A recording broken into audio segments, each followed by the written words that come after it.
With the greatest concentration of small island states worldwide, both the Pacific and the Caribbean regions face common threats based on the similar geography of small islands, accelerating climate change and the increasing frequency of related disasters.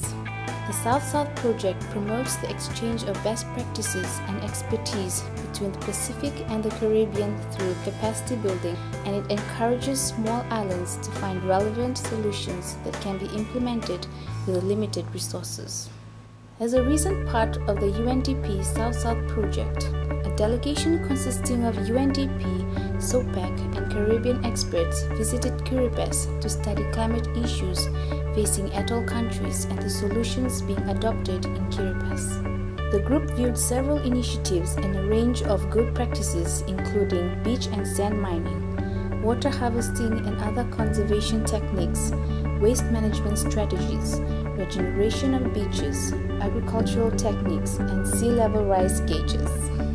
The experts then worked to propose recommendations on best practices.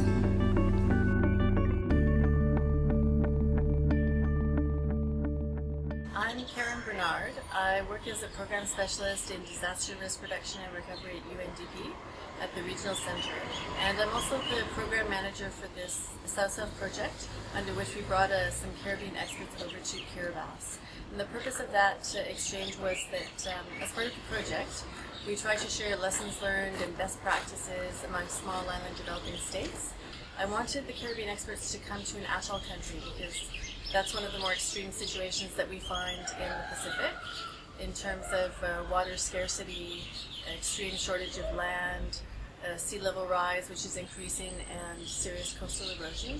So Kiribati is really the place where you see all of these threats which are quite advanced, and we felt it was important to get the perspective from the Caribbean experts and some ideas about solutions that might work in the case of Kiribati. This past June, I attended a mission to Kiribati with a group of colleagues from the Caribbean and also here from the Pacific Center, as well as partners from SOPAC. In this exchange program, we were able to learn more about the effects of climate change on the people of Kiribati. This program started with a one-day overview from the government of Kiribati, explaining to us the various initiatives that they are undertaking to protect their people and the most vulnerable people in Kiribati from climate change. It was during this day that they clearly spelled out their policy objectives and how they are to go about how they're going to adapt to the effects of climate change and also mitigate the impacts. After meeting with government officials, the group viewed several initiatives, such as the seawall to protect the airport runway from the ocean, a technical team testing drinking water for salinity, and gauges installed at the wharf to monitor the rising sea levels. Let's see what the experts had to say about their visit to Kiribati. We arrived here about 3 days ago, and it's kind of surprising being on an island that is marginally above sea level. So it's been a really interesting experience going around and seeing how people adapt to living marginally above sea level and the types of challenges that they face. One of the things that we also are really struck by is the challenges in terms of adapting to climate change, where there's going to be impacts on the water resources, there are going to be coastal impacts on ecosystems and so on. And these are really, really interesting problems that are here and now type problems and problems that need to be solved today rather than tomorrow. But we're also interested in learning from the experiences here because some of these experiences we think are transferable to our own region as we prepare ourselves for climate change and climate adaptation. We went to numerous sites around Kiribati, seeing this coastal zone erosion, and in some cases accretion, firsthand. One of the first places we went to was the airport, the Banriki Airport in Kiribati. One of the seaforts built by the CAP project, CAP 2 project.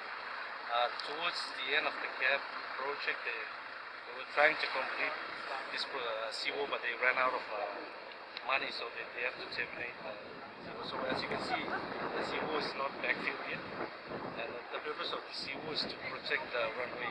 This is only less than 10 meters. The edge of the runway is only less than 10 meters from the former coastline before the seawall was built.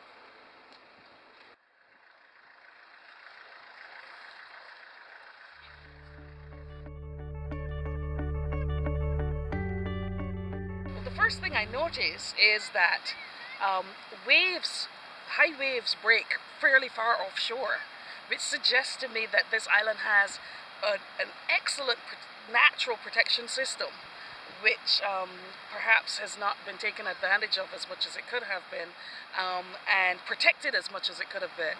I see that this island could have an excellent coastal structure, not just for the protection of its residents, but also for economic growth.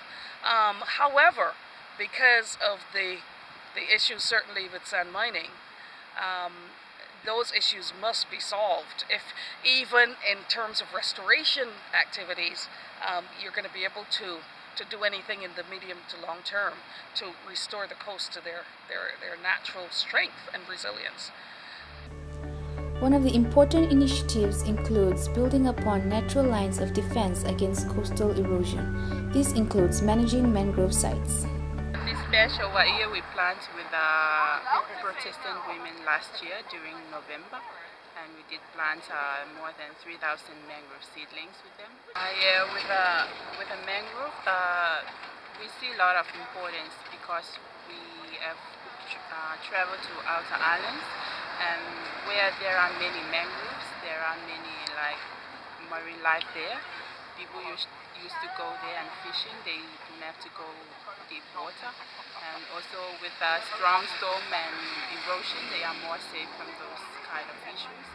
Pulaka pits and the taro that grows in them are major sources of food and economic activity for the Kiribati people. New methods and protective measures may need to be adopted if saltwater inundation continues to be a problem.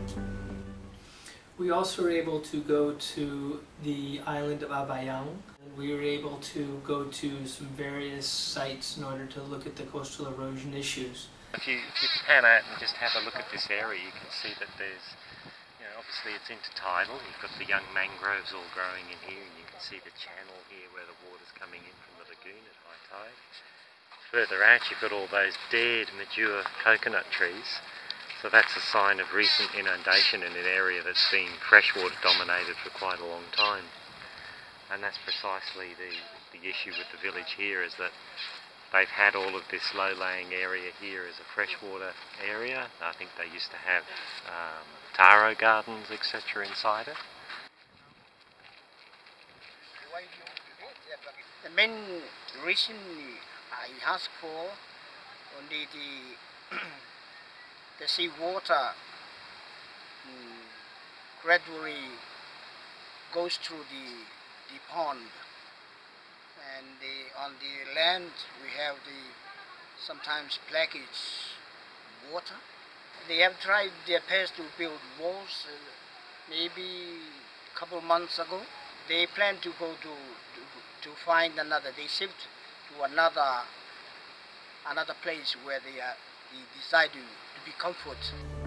There is limited access to fresh water in atoll countries. The analysis conducted on this mission supports that there may be considerable groundwater potential on Bondrigi Island. Going forward, the South-South project will address the limited access to potable water in atoll countries and provide a sustainable, replicable plan of action. Yeah, in moving forward, what we had discussed, the team had discussed with the colleagues from Caribbean, is to have some more exchange programs, especially in observing the coastal protection and also the new technologies in freshwater harvesting from seawater, or desalination using empowered by solar, which they are now piloting in the Caribbean. It would be of benefit for our technicians to come to the Pacific and to learn about those methodologies. What do you do when you are not given a blank check for coastal climate change adaptation. How can you use what you have or what is available in terms of information data? Yeah, I think the most interesting part was the people themselves. Although they, as an outsider, we identify the vulnerabilities, very high vulnerabilities, and it's really taking its toll, being the coast being washed away because of these coastal processes, and also the drought situation. There's not enough fresh water. But we noticed that the people are very much at ease. They are not moved. They enjoy their life, and that really challenges us how resilient they are and some of the strategies they have developed over time to be able to counter those difficulties. It was during this time and during this mission that I was able to really bring home 2 key points. And one of them is that the policy framework in Kiribati is quite advanced, and it's working towards good strategies and frameworks to mainstream climate change throughout all sectors.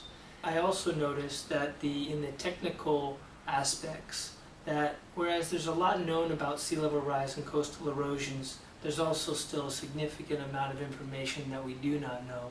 And it is this type of information that we really need to understand more clearly in order to be most effective in our adaptation responses.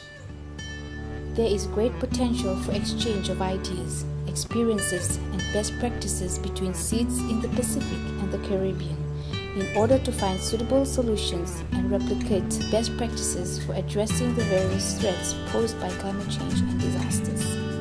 The way forward for seeds countries also entails the harmonization of disaster risk management and climate change science for a more integrated approach which grasps the critical linkages between these fields of work.